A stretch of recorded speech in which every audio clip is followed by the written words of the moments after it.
martial arts experience. It's good to see young talent coming in. The talent just keeps getting younger and younger every year, man. Stiff right hand lands right away from Quintana. Man, they're throwing down. This is what we were talking about a little bit earlier. Since we got two debutantes, it's turns into a brawl. So these guys putting on a show for the fans right now. Hey, Martinez comes out of Pueblo. He's got that dog in him. Oh, yeah, those Pueblo boys can fight.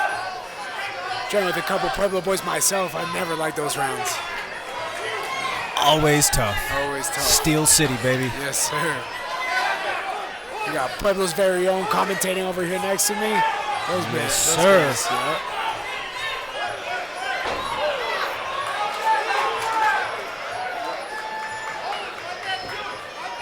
But even though sometimes it does come out in these debut fights where it's a little bit more of a brawl, I like seeing that as opposed to someone who gets out here and they're super tentative and like, oh man, what did I get myself into? Yeah. You get a couple of guys that say, you know what? I'm going to throw caution to the wind, and whatever happens, happens. Let's get down and dirty. For sure, yeah. You got to let that nervous energy, I always tell this to my fighters, but you got to let that nervous energy make you rise to the occasion instead of shy away from it, you know? Absolutely. Run into the storm. Yes, sir. It's a great frame on the defense right there and the clinch right there from Martinez. Quintana's certainly the aggressor in some of those tight exchanges. Yeah. He's doing a good job with his uppercuts, honestly. I like how he's throwing those.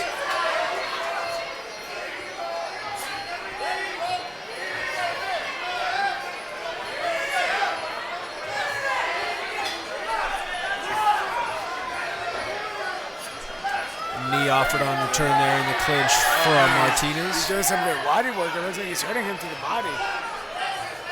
Yeah, you know, sometimes though it's you just see in these tight quarters, these phone booth exchanges, especially in the clinch, and with these young kids, not all the time is the same. You know, just for example, that 14 and 14. Someone might be a little bit more advanced physically, you know, in terms of their muscle maturity and their strength, and that's all the way up until, you know, once you reach that muscle maturity point in your early to mid 20s, where there can just be a discrepancy in terms of where someone's at in terms of just their actual biophysical development. Yeah, everybody develops a little bit differently at different paces, and but you know that's not necessarily a bad thing. You know, it's sometimes if you develop a little bit less, you got to be a little bit more technical, or vice versa. You know. So. I mean, sometimes we've seen examples from some of our teenagers that have competed here on the 5280 Thai Fight Series. 6 months later, one comes back and he's about 5 inches taller. Yeah. You know, they're just at that point in their life where they're growing and developing just physically at such a rapid rate that, you know, it's tough to even gauge sometimes from the coaching and the matchmaking standpoint when you start planning for an event a couple of months out, and then you have a kid who, you know what? It's just Mother Nature kicking in, and they're hitting that growth spurt, and they're having that natural growth just skyrocket themselves. 100%, yeah, 100%.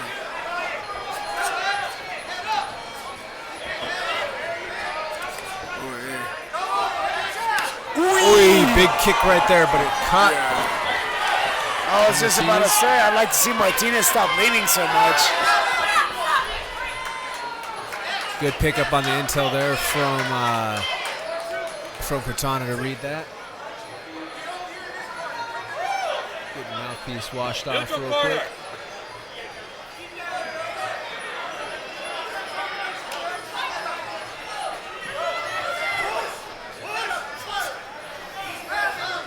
Man, Quintana's has got a lot of energy too.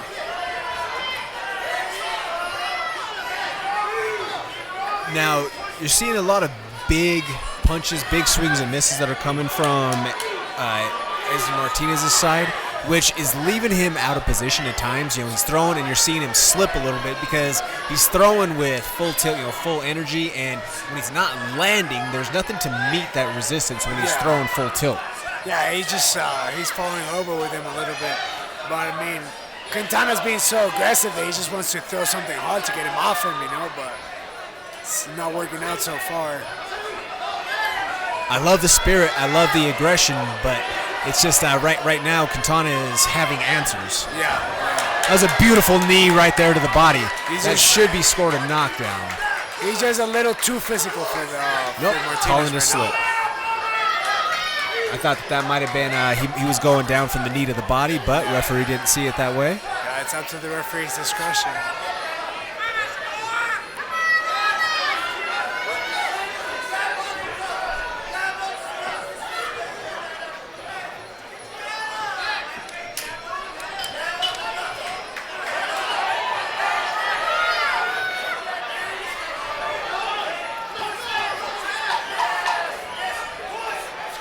I like those clinch uppercuts by Quintana. Beautiful work in the clinch right now from Quintana.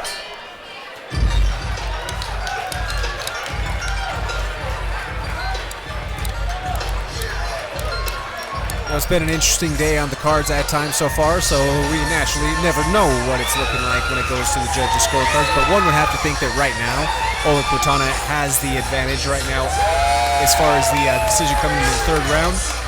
I would think so. Like I said, he's right now he's the more physical of the two, so he's doing a little bit of better work. Well, and just at times, I mean, he's the bigger guy, and he's using his size to his advantage. You know, he's, for lack of a better term, he's bullying Martinez a little bit. Yeah, 100%. Yeah, he for sure is. You know, Martinez will set up his framework on his clinch, but then Quintana just marches right through it and then closes up any sort of attempted offense that Martinez is offering right now at the moment. He's doing a good job too when he gets clinched up. He's throwing knees right away, so he's doing a good job with that.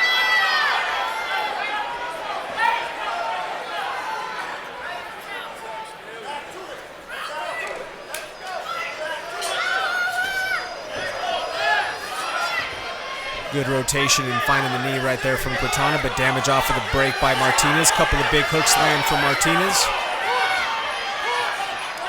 Martinez understands right now that he has to make something happen.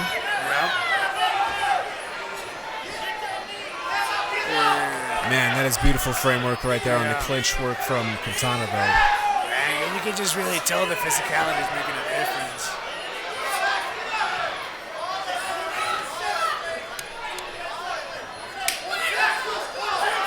That was a good insight into the shot right of a knee that landed into the arm. You know, a lot of times, though, it could be kicks to just punches that are landing on that upper arm area. Yeah. Rafa, how does that play an impact at times in fights as far as the fatigue factor goes when you have some, boxers to just strikers in general that they've made it their strategy at times early on in a fight just to beat the hell out of the upper arms to fill some blood in there? How does that play out? I mean, really, it's just gonna start slowing down your punches. Once your arms start getting full with lactic acid and stuff, it really slows down, and it affects the pop that you can get in them too. You know how it is, like when you do a hard workout, you do some biceps and triceps, all that, your arms feel a little tired afterwards. That's exactly how it feels in the fight.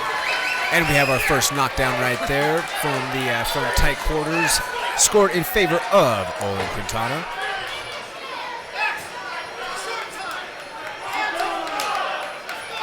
Short time left here in this contest for Martinez. He fought all the way through, Yep. It's a great performance for both of these young guys here. Something that they can both take away a lot of experience and learning lessons from. Yeah, and he honestly didn't look bad. It was just Ollin was a little bit too physical for him. I think it was really the biggest difference in this fight. It wasn't really necessarily like a skill thing or a tactics thing. It was just the physicality that gave us some trouble. 303 fixture in Colorado Combat Club welterweight champion Art Petrosian over there in the corner of Ollin Quintana.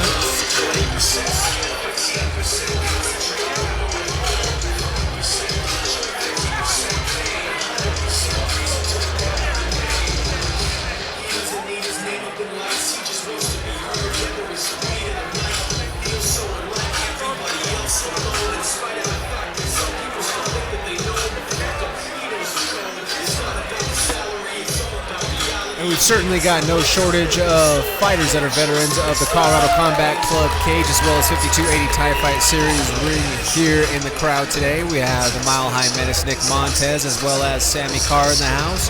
We have our own Rockaway right here next to me, who's a veteran of the 5280 Thai Fight Series ring. And folks, we have a special guest here today, Stamp Fairtex.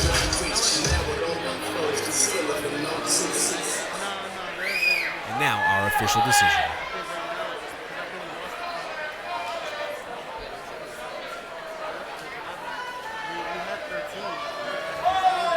All right, a big round of applause for both combatants, please. Nice. All right. Here we go. By unanimous decision. Fighting out of the red corner,